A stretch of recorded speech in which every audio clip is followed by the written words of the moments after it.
एक स्लाइड्स में हूँ करण तलवार और इस सेशन में हम बात करेंगे errors and types in Excel के बारे में। एक्सेल में गलतियां ना सिर्फ कैलकुलेशन बिगाड़ती हैं बल्कि डिसीजन मेकिंग को भी अफेक्ट करती हैं। तो चलिए समझते हैं कि एक्सेल में एरर्स कैसे काम करते हैं और उनको कैसे फिक्स करें। चलिए सबसे पहले समझते हैं आखिरकार एक्सेल के अंदर एरर्स क्या होते हैं। एरर्स वो अनइंटेंडेड और अनडिजायरेबल रिजल्ट्स हैं जो फॉर्मूलाज और कैलकुलेशन के गलत होने की वजह से आते हैं। मतलब जब एक्सेल को कोई फॉर्मूला सही से समझ नहीं आता या इनपुट या लॉजिक गलत होता है तब हमें एरर्स दिखाई देते हैं। एरर्स के रीजंस क्या हो सकते हैं हम इसको एक्सप्लोर करते हैं। तो सबसे पहला रीजन है इनकरेक्ट फॉर्मूला। जब फॉर्मूला का सिंटेक्स या लॉजिक हम गलत इनपुट करते हैं तब हमें एरर्स दिखाई देते हैं। दूसरा इसका रीजन है मिसिंग डेटा। अगर सेल का डेटा इनकम्प्लीट है तो कैलकुलेशन में एरर्स आ सकते हैं। और तीसरी जो मेन रीजंस है एरर आने का वो है लॉजिकल मिस्टेक। जब हम गलत क्राइटेरिया या लॉजिकल ऑपरेटर यूज करते हैं तब हमें एक्सेल के अंदर एरर्स दिखाई देते हैं। अगर हम एक एग्जांपल की बात करें तो आप मान लीजिए अगर आप किसी फॉर्मूला में डिवाइड करते हैं और डिनोमिनेटर में जीरो होता है तो एक्सेल आपको डिवीजन एरर दिखाता है। इस तरह के एरर को समझना और फिक्स करना काफ़ी ज़रूरी है ताकि हमारा जो डेटा एनालिसिस और कैलकुलेशन है वो करेक्ट हो। तो ये था एक क्विक इंट्रोडक्शन एक्सेल के अंदर एरर्स के बारे में। अब हम अगले सेक्शन में इन एरर्स को डिटेल में समझेंगे और उनके सॉल्यूशन भी देखेंगे। तो चलिए अब आगे बढ़ते हैं और बाकी की स्लाइड को एक्सप्लोर करते हैं। तो चलिए अब हम बात करते हैं इफेक्ट्स ऑफ ओवरकमिंग एरर्स के बारे में। एरर्स को आइडेंटिफाई करना और रिजॉल्व करना क्यों इतना जरूरी होता है, इसके कुछ मेजर रीजंस हैं। सबसे पहला है डेटा एक्यूरेसी। जब एरर्स फिक्स हो जाते हैं तो आपका डेटा भी एक्यूरेट हो जाता है। दूसरा रीजन है डिसीजन मेकिंग। एरर्स के साथ आपके डिसीजन भी फ्लॉड हो सकते हैं। जब डेटा सही होगा तो आप बेटर डिसीजन ले सकते हैं। एग्जाम्पल के तौर पे मान लीजिए अगर एक कंपनी का जो प्रॉफिट का कैलकुलेशन है वो गलत हो गया तो क्या वो कंपनी सही डिसीजन ले पाएगी? बिल्कुल नहीं। इसलिए एरर्स को फिक्स करना बहुत जरूरी है। तो एक्सलाइड्स अब तक हमने देखा एरर्स क्या होते हैं, एरर्स का डिसीजन और डेटा के ऊपर क्या इफेक्ट होता है, और नेक्स्ट सेक्शन में हम डिस्कस करेंगे कैटेगरीज ऑफ एरर्स। तो बेसिकली हमारे पास तीन कैटेगरीज होती है एरर्स की: कैलकुलेशन एरर्स, लॉजिकल एरर्स और सिंटेक्स एरर। तो चलिए बढ़ते हैं अपने नेक्स्ट स्लाइड की तरफ। अब हम बात करते हैं categories of errors in Excel के बारे में। एक्सेल में एरर्स को समझना और उन्हें फिक्स करना बहुत ही ज्यादा इंपॉर्टेंट होता है ताकि आपका जो डेटा है वो एक्यूरेट और रिलायबल रहे और आप एक स्ट्रॉन्ग डिसीजन ले पाए। एक्सेल में एरर्स को हमने तीन कैटेगरी में डिवाइड किया है। सबसे पहली कैटेगरी है सिंटेक्स एरर, दूसरी कैटेगरी है कैलकुलेशन एरर और तीसरी कैटेगरी है लॉजिकल एरर्स। चलिए अब इनको डिटेल में देखते हैं। सबसे पहले हम स्टार्ट करते हैं सिंटेक्स एरर के साथ। सिंटेक्स एरर तब आते हैं जब आप फॉर्मूला के स्ट्रक्चर में गलती करते हैं। मतलब एक्सेल आपके फॉर्मूला को समझ नहीं पाता क्योंकि उसका जो स्ट्रक्चर या फिर सिंटेक्स है वो इनकम्प्लीट होता है या फिर इनकरेक्ट होता है। अब कुछ common causes of syntax error को एक्सप्लोर करते हैं। सबसे पहला कॉमन कॉज है सिंटेक्स एरर का मिसिंग या मिसप्लेस्ड पेरेंथेसिस। पेरेंथेसिस का सही पेयर ना लगाना सिंटेक्स एरर कॉज करता है। एग्जाम्पल के तौर पे मान लीजिए आपने एक फंक्शन टाइप किया सम ब्रैकेट ओपन A1:B3 और आप यहाँ पे ब्रैकेट को क्लोज करना भूल गए तो इस केस में एक्सेल आपको सिंटेक्स एरर देगा। दूसरा कॉमन कॉज को एक्सप्लोर करते हैं इनकरेक्ट फंक्शन नेम। अगर आप फंक्शन का नाम गलत लिख देते हैं तो एक्सेल आपको सिंटेक्स एरर शो करेगा। एग्जाम्पल के तौर पे आप मान लीजिए अगर आपके फंक्शन की स्पेलिंग गलत हो गई, जैसे कि जो सम फंक्शन होता है उसकी स्पेलिंग होती है SUM bracket open followed by the numbers bracket close. इसकी जगह अगर आप लिखते हैं SM यानी कि आपने जो यू है उसे स्किप कर दिया, उसके बाद आप ब्रैकेट ओपन करके अपनी रेंज स्पेसिफाई करते हैं और ब्रैकेट को क्लोज करते हैं तो इस केस में भी एक्सेल आपको सिंटेक्स एरर देगा।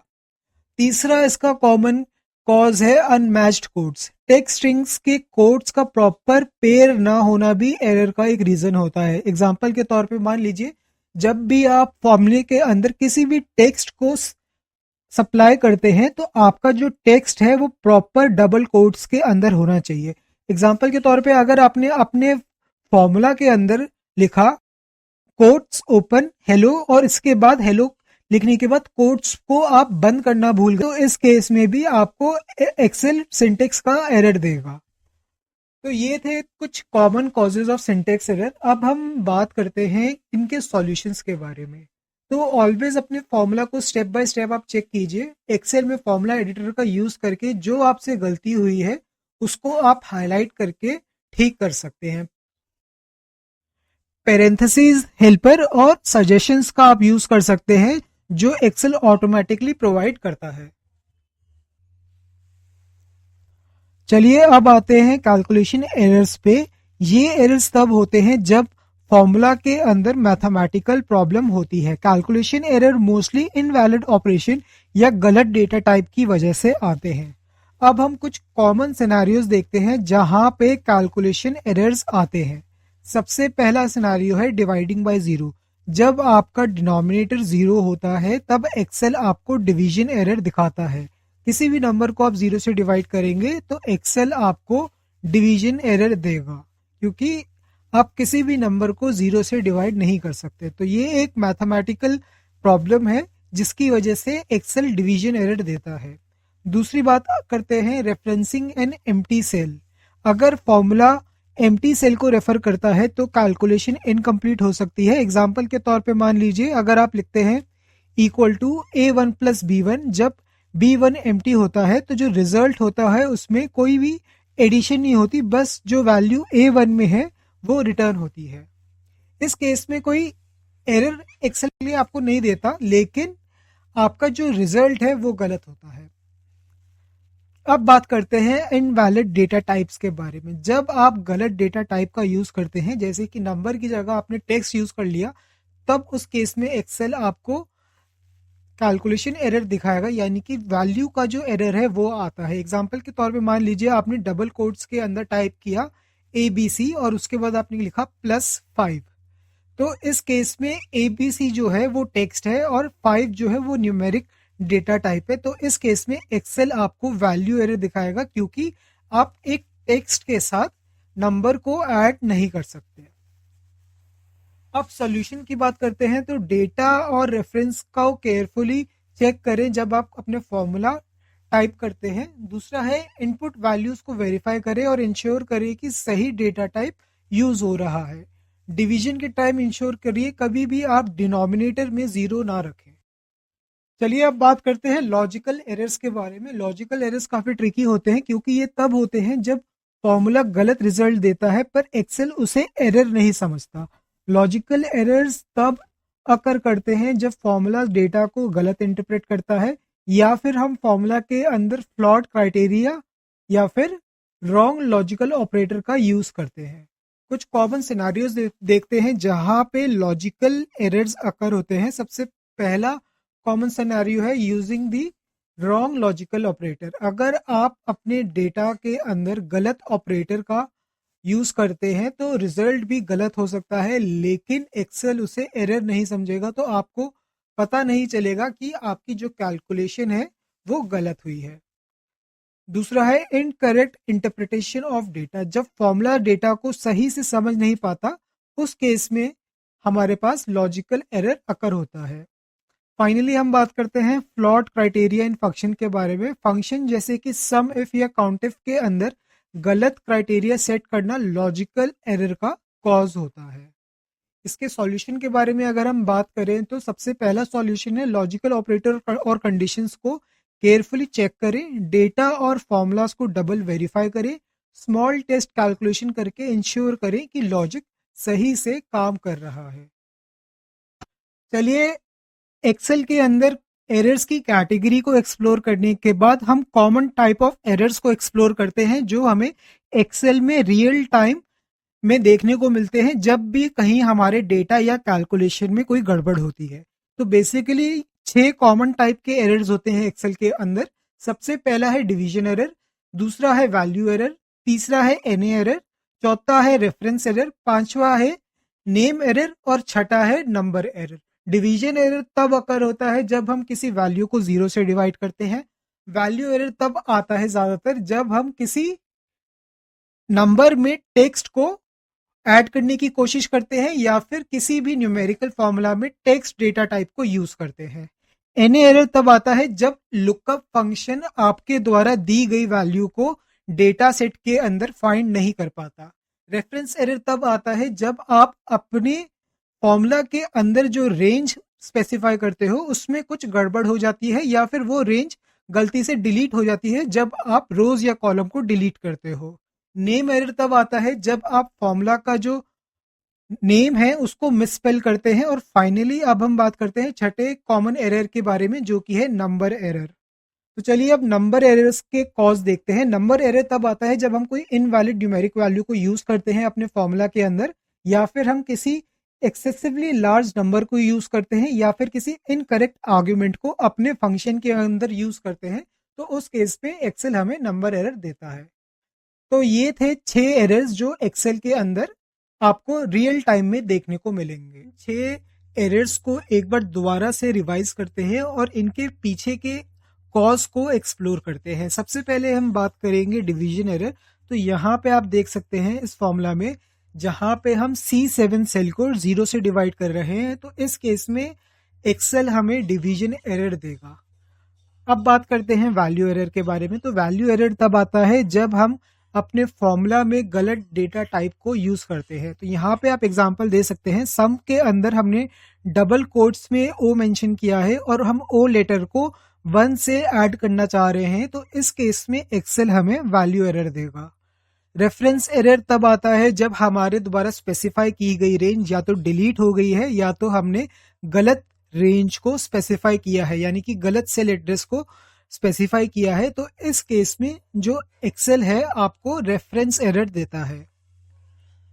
अब बात करते हैं एनए एरर के बारे में। तो एनए एरर ज्यादातर लुकअप फंक्शंस में आता है और ये इसलिए आता है क्योंकि आपका जो लुकअप फंक्शन है वो आपके द्वारा दी गई लुकअप वैल्यू को डेटा सेट के अंदर ढूंढ नहीं पाता। तो उस केस में एक्सेल आपको एनए का एरर देता है। फिर बात करते हैं नेम एरर के बारे में। तो नेम एरर ज्यादातर तब आता है जब आप अपने फंक्शन को मिसस्पेल कर देते हैं। तो यहाँ पे आप एग्जांपल पे देख सकते हैं, हम सम फॉर्मूला अप्लाई करना चाह रहे थे लेकिन हमने सम की जो स्पेलिंग है वो गलत लिख दी है, उसमें हमने यू को ओमिट कर दिया है। तो इस केस में एक्सेल आपको नेम एरर देगा ताकि आपको पता चल पाए कि आपने अपने फॉर्मूला में गलत स्पेलिंग को स्पेल किया है। फाइनली हम बात करते हैं नंबर एरर के बारे में। तो नंबर एरर ज्यादातर तब आता है जब हम इनवैलिड न्यूमेरिक वैल्यू या फिर आउट ऑफ रेंज, जो बहुत ज्यादा एक्सेसिव लार्ज नंबर होता है, उसको स्पेसिफाई करते हैं अपने फॉर्मूला के अंदर। तो एक्सेल आपको नंबर एरर देता है। तो चलिए अब हम बात करते हैं सर्कुलर रेफरेंसिंग के बारे में। तो सर्कुलर रेफरेंसिंग एक ऐसी सिचुएशन को रेफर करता है जब एक फॉर्मूला अपने आप को डायरेक्टली या इनडायरेक्टली रेफर करता है। अब हम बात करते हैं कि एक फॉर्मूला आखिरकार एक्सेल के अंदर अपने आप को डायरेक्टली या इनडायरेक्टली कैसे रेफर कर सकता है। तो जब आप अपने फॉर्मूला को किसी सेल में टाइप करते हैं, आप उस फॉर्मूले के अंदर एक रेंज को स्पेसिफाई करते हैं और उस रेंज के अंदर अगर वो रेंज भी आ जाती है जहां पे आप फॉर्मूला टाइप कर रहे हैं, तो इस केस में हम कहते हैं कि फॉर्मूला अपने आप को डायरेक्टली या इनडायरेक्टली रेफर कर रहा है, जिसकी वजह से सर्कुलर रेफरेंसिंग का जो एरर है वो आता है। इससे एक इनफाइनाइट लूप बन जाता है जो एक्सेल को कैलकुलेशन करने में परेशानी देता है। तो चलिए समझते हैं कि सर्कुलर रेफरेंस क्या होता है और ये किस तरह से एक्सेल की कैलकुलेशन को इम्पैक्ट करता है। सबसे पहले बात करते हैं what is circular referencing. Circular referencing तब होता है जब एक सेल का फॉर्मूला अपने ही सेल को रेफरेंस करता है। मतलब जब एक्सेल का फॉर्मूला अपने ही रिजल्ट को कैलकुलेट करने की कोशिश करता है तो वो लूप में चला जाता है, जिसकी वजह से सर्कुलर रेफरेंसिंग की जो सिचुएशन है वो क्रिएट होती है। एग्जाम्पल के तौर पे मान लीजिए आप सेल A1 पे एक फॉर्मूला टाइप करते हैं A1 प्लस B1, या फिर आप सेल B1 पे फॉर्मूला टाइप करते हैं A1 प्लस B1। अब दोनों ही सेल एक दूसरे को रेफर कर रहे हैं। जब हमने A1 में फॉर्मूला डाला A1 प्लस B1, तो A1 जो सेल एड्रेस है वो उस सेल में आ रहा है जिस सेल में हमने ये फॉर्मूला अप्लाई किया है। अगेन हमने B1 में फॉर्मूला डाला A1 प्लस B1, तो B1 भी वो सेल है जिसके अंदर हमने फॉर्मूला टाइप किया है और उसी को हमने दोबारा से अपने फॉर्मूला के अंदर रेफर कर लिया है। तो दोनों ही सिचुएशन में एक सर्कुलर रेफरेंस का लूप क्रिएट होगा जिसकी वजह से एरर क्रिएट होगा। तो जब ऐसे फॉर्मूला लिखते हैं तो एक्सेल को ये समझ नहीं आता कौन सी वैल्यू पहले आनी चाहिए और इससे जो कैलकुलेशन है वो गड़बड़ा जाती है। और इसके लिए एक्सेल आपको वार्निंग भी देता है जिसे हम कहते हैं सर्कुलर रेफरेंसिंग वार्निंग। एग्जाम्पल की हमने अभी बात करी, उन्हें हम प्रैक्टिकली करके देखते हैं। मैं यहाँ पे सेल B1 में एक वैल्यू को डालूंगा और सेल A1 पे फॉर्मूला टाइप करूंगा सम, और A1 और B1 सेल दोनों की रेफरेंस दूंगा। अब इस केस में हम A1 में ही फॉर्मूला टाइप कर रहे हैं और हम A1 सेल को ही अपनी फॉर्मूला की रेंज में भी ऐड कर रहे हैं। तो इस केस में एक्सेल जो है कैलकुलेशन नहीं कर पाएगा और रिटर्न करेगा 0। और इसके साथ आप नीचे देख सकते हैं शीट के बॉटम लेफ्ट कॉर्नर पे जहाँ पे स्टेटस बार है वहां पे सर्कुलर रेफरेंस का जो एरर है वो शो कर रहा है, और जहां पे एरर आ रहा है उस सेल का ये एड्रेस भी दे रहा है। चलिए अब हम बात करते हैं आखिरकार सर्कुलर रेफरेंसिंग को कैसे प्रिवेंट किया जा सकता है। सर्कुलर रेफरेंसिंग को अवॉइड करने के लिए सबसे पहले आपको सर्कुलर रेफरेंसिंग के कॉन्सेप्ट को समझना होगा। तो सर्कुलर रेफरेंसिंग एक ऐसी सिचुएशन है जहां एक फॉर्मूला अपने ही सेल को डायरेक्टली या इनडायरेक्टली रेफर करता है, जो कि एक इनफाइनाइट लूप क्रिएट करता है। इससे आपकी जो कैलकुलेशन है वो भी गड़बड़ा जाती है। इसी के साथ एक्सेल की जो परफॉर्मेंस है वो स्लो हो जाती है। एक्सेल की परफॉर्मेंस इसलिए स्लो हो जाती है क्योंकि सर्कुलर रेफरेंसिंग में एक इनफाइनाइट लूप चलता है जिसमें एक्सेल कॉन्टिन्यूसली कैलकुलेशन करता ही चला जाता है। तो अगर आपको ये कॉन्सेप्ट समझ में आ गया तो आप सर्कुलर रेफरेंसिंग को इजीली अवॉइड कर सकते हैं। तो याद रखिए सर्कुलर रेफरेंसिंग तब होता है जब एक सेल का फॉर्मूला अपने ही सेल को रेफर करता है या इनडायरेक्टली किसी और सेल को जो वापस उसी सेल को रेफर करता है। तो फॉर्मूला लिखने से पहले ये चेक करें कि कोई सेल अपने आप को तो रेफरेंस नहीं कर रहा। अगर ऐसा है तो आप अपने फॉर्मूला का जो लॉजिक है उसे चेक कर सकते हैं और उसे चेंज कर सकते हैं। इसी के साथ आपके फॉर्मूला के अंदर मेंशन की गई रेंज को आप ठीक कर सकते हैं।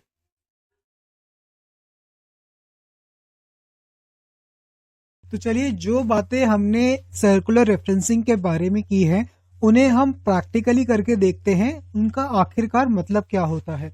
सबसे पहले हमने बोला कि सर्कुलर रेफरेंसिंग तब होती है जब हम किसी सेल में फॉर्मूला टाइप करते हैं और उस सेल के रेफरेंस में, यानी कि जहां पे हम रेंज स्पेसिफाई करते हैं, हम उस सेल को भी उसमें पिक करते हैं जहां पे फॉर्मूला को टाइप किया जा रहा है। तो इसको एक एग्जांपल की मदद से समझते हैं। यहाँ पे मैं इक्वल टू का साइन देके सम का फॉर्मूला लगाऊंगा और इस फॉर्मूले को मैं टाइप कर रहा हूं सेल A2 के अंदर, और रेंज में मैं सिलेक्ट करूंगा A1 से लेके A5 तक कॉन्टिन्यूस रेंज को। तो A1 से A5 तक की जो रेंज है उसमें सेल A2 भी आता है जिसके अंदर फॉर्मूला को टाइप किया जा रहा है। तो इसकी वजह से सर्कुलर रेफरेंस का देखिए जो मैसेज है वो आ जाएगा। यहाँ पे ये एरर मैसेज आया है, there are one or more circular reference where a formula refers to its own cell either directly or indirectly. This might cause them to calculate incorrectly. Try removing or changing these references or moving the formula to a different cell. अब मैं जैसे ही okay पे click करूंगा, यहाँ पे जहां पे मैंने अपना फॉर्मूला टाइप किया था वहां पे देखिए कैलकुलेशन एरर हो गया है। एक्सेल ने सम करने के बजाय 0 रिटर्न किया है। और यहाँ नीचे स्टेटस बार में भी आप चेक कर सकते हैं सर्कुलर रेफरेंस की वार्निंग दिखा रहा है और उस सेल का एड्रेस दिखा रहा है जहां पे सर्कुलर रेफरेंसिंग क्रिएट हुई है। अब एक और सिचुएशन की बात करते हैं जहां पे हमने बोला था कि सर्कुलर रेफरेंसिंग की जो कंडीशन है वो क्रिएट होती है। वो था जब एक सेल डायरेक्टली और इनडायरेक्टली उस सेल को रेफर कर रहा है जहां पे फॉर्मूला ऑलरेडी मौजूद है, और उस फॉर्मूला की रेंज में वो सेल भी आता है जहां पे हम करंटली फॉर्मूला टाइप कर रहे हैं। तो इसको बेहतर तरीके से समझने के लिए हम एक प्रैक्टिकल एग्जांपल लेते हैं। मैं सेल I1 में एक फॉर्मूला टाइप करूंगा सम का, और रेंज में मैं सेल G1 से लेके G6 तक की रेंज को सिलेक्ट करूंगा। यानी कि सम में जो रेंज है वो G1 सेल को भी रेफर करेगा, G2 को भी रेफर करेगा, G3 को भी करेगा, G4 को भी करेगा, G5 सेल को भी करेगा, और इसी के साथ G6 को भी रेफर करेगा, और हमारे को टोटल सम निकाल के दे देगा।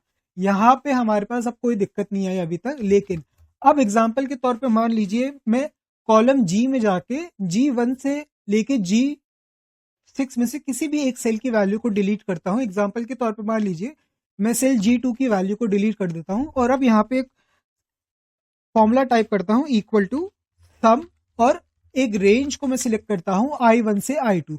अब यहाँ पे सर्कुलर रेफरेंसिंग की जो सिचुएशन है वो क्रिएट होगी, क्योंकि I1 में ऑलरेडी एक फॉर्मूला प्रेजेंट है जो G1 से लेके G6 तक की रेंज को रेफर कर रहा है, और मैं G2 में फॉर्मूला टाइप कर रहा हूं जिसपे मैंने I1 का रेफरेंस दिया है। तो इस केस में सर्कुलर रेफरेंसिंग की जो कंडीशन है वो क्रिएट होगी। चलिए अब हम दूसरे प्रिवेंटिव मेजर के बारे में बात करते हैं, जिसकी मदद से आप एक्सेल के अंदर सर्कुलर रेफरेंसिंग के एरर को हैंडल कर सकते हैं। हम बात करने जा रहे हैं enabling iterative calculation in Excel. इस मेथड के जरिए आप सर्कुलर रेफरेंसिंग को एलिमिनेट नहीं करते, लेकिन उसको कंट्रोल करते हैं।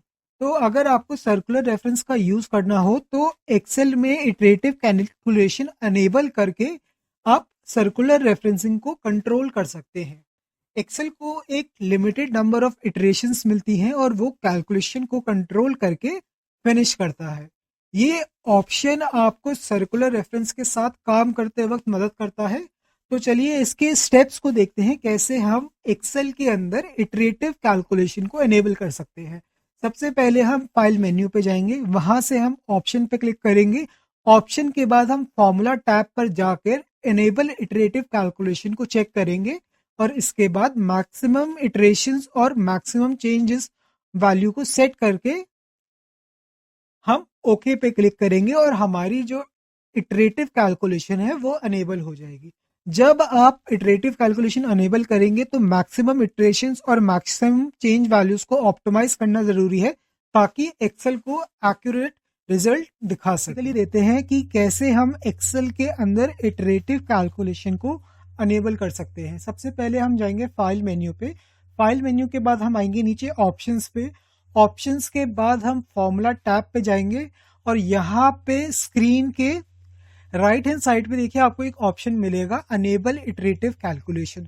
इस चेक बॉक्स को मैं चेक करूंगा, और उसके बाद मैक्सिमम नंबर ऑफ इटरेशंस को यहाँ पे स्पेसिफाई करूंगा, और मैक्सिमम नंबर्स ऑफ चेंजेस को यहाँ पे स्पेसिफाई करने के बाद मैं ओके पे क्लिक करूंगा, और मेरी जो इटरेटिव कैलकुलेशन है वो अनेबल हो जाएगी। अब आप देख सकते हैं सेल A2 की 0 आ रहा था, वहां पे अब वैल्यू आ रही है। इसी तरह इस सेल में भी 0 की जगह अब एक वैल्यू आ रही है, जो कि इटरेटिव कैलकुलेशन की मदद से पॉसिबल हुआ है। चलिए अब हम तीसरे प्रिवेंटिव मेजर के बारे में बात करते हैं, जो कि है trace precedents and dependents. Excel में ऐसे भी टूल्स हैं जो सर्कुलर रेफरेंस का पता लगाने और अवॉइड करने में मदद करते हैं, जैसे कि ट्रेस प्रेसिडेंट्स और ट्रेस डिपेंडेंट टूल्स। ये टूल्स आपको इजीली विजुलाइज करने में मदद करते हैं कि कौन से सेल आपस में रेफर करते हैं। तो इन दोनों टूल्स में से सबसे पहले हम बात करने जा रहे हैं ट्रेस प्रेसिडेंट्स के बारे में। तो ये टूल आपको बताता है कि कौन से सेल आपके द्वारा सिलेक्टेड सेल को रेफर कर रहे हैं। और इसी तरह अगर हम बात करें ट्रेस डिपेंडेंट्स की, तो ये टूल्स बताता है कि कौन से सेल्स आपके द्वारा सिलेक्टेड सेल से डिपेंड करते हैं। तो इन टूल्स का यूज करके आप क्विकली आइडेंटिफाई कर सकते हैं कि कौन से सेल्स सर्कुलर रेफरेंस क्रिएट कर रहे हैं, और उनको ठीक कर सकते हैं। अब हम इन टूल्स को प्रैक्टिकली देखते हैं, कैसे हम इन टूल्स को यूटिलाइज करके उन सारे सेल्स को फाइंड आउट कर सकते हैं जो आपस में एक दूसरे को रेफर कर रहे हैं। तो इसके लिए सबसे पहले मैं उस सेल को सिलेक्ट करूंगा जहां पे मेरा सर्कुलर रेफरेंस का एरर आ रहा था। तो इस केस में सेल G2 और सेल A2 में सर्कुलर रेफरेंस का जो एरर था वो आ रहा था। इसके बाद मैं उस सेल को सिलेक्ट करने के बाद फॉर्मूला टैब पे जाऊंगा। फॉर्मूला टैब पे जाने के बाद मैं फॉर्मूला ऑडिटिंग ग्रुप में आऊंगा और यहाँ से ट्रेस प्रेसिडेंट और ट्रेस डिपेंडेंट में से किसी एक ऑप्शन पे क्लिक करूंगा और एक्सेल मुझे विजुलाइज करके दिखा देगा कि कौन कौन से सेल ऐसे हैं जो आपस में रेफर कर रहे हैं। इस एरो को हटाने के लिए हमें सिर्फ रिमूव एरो पे क्लिक करना होगा और ये एरो हमारी वर्कशीट से हट जाएगी।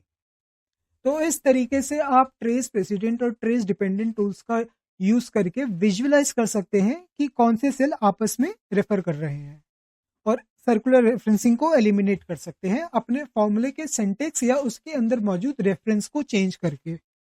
तो एक्सलाइड्स इस सेक्शन में हमने देखा सर्कुलर रेफरेंस को कैसे हम प्रिवेंट कर सकते हैं, उससे रिलेटेड कुछ टिप्स को हमने देखा, सर्कुलर रेफरेंस को समझा और उनको अवॉइड करना कितना जरूरी है इसके बारे में जाना ताकि एक्सेल कैलकुलेशन एक्यूरेट कर सके।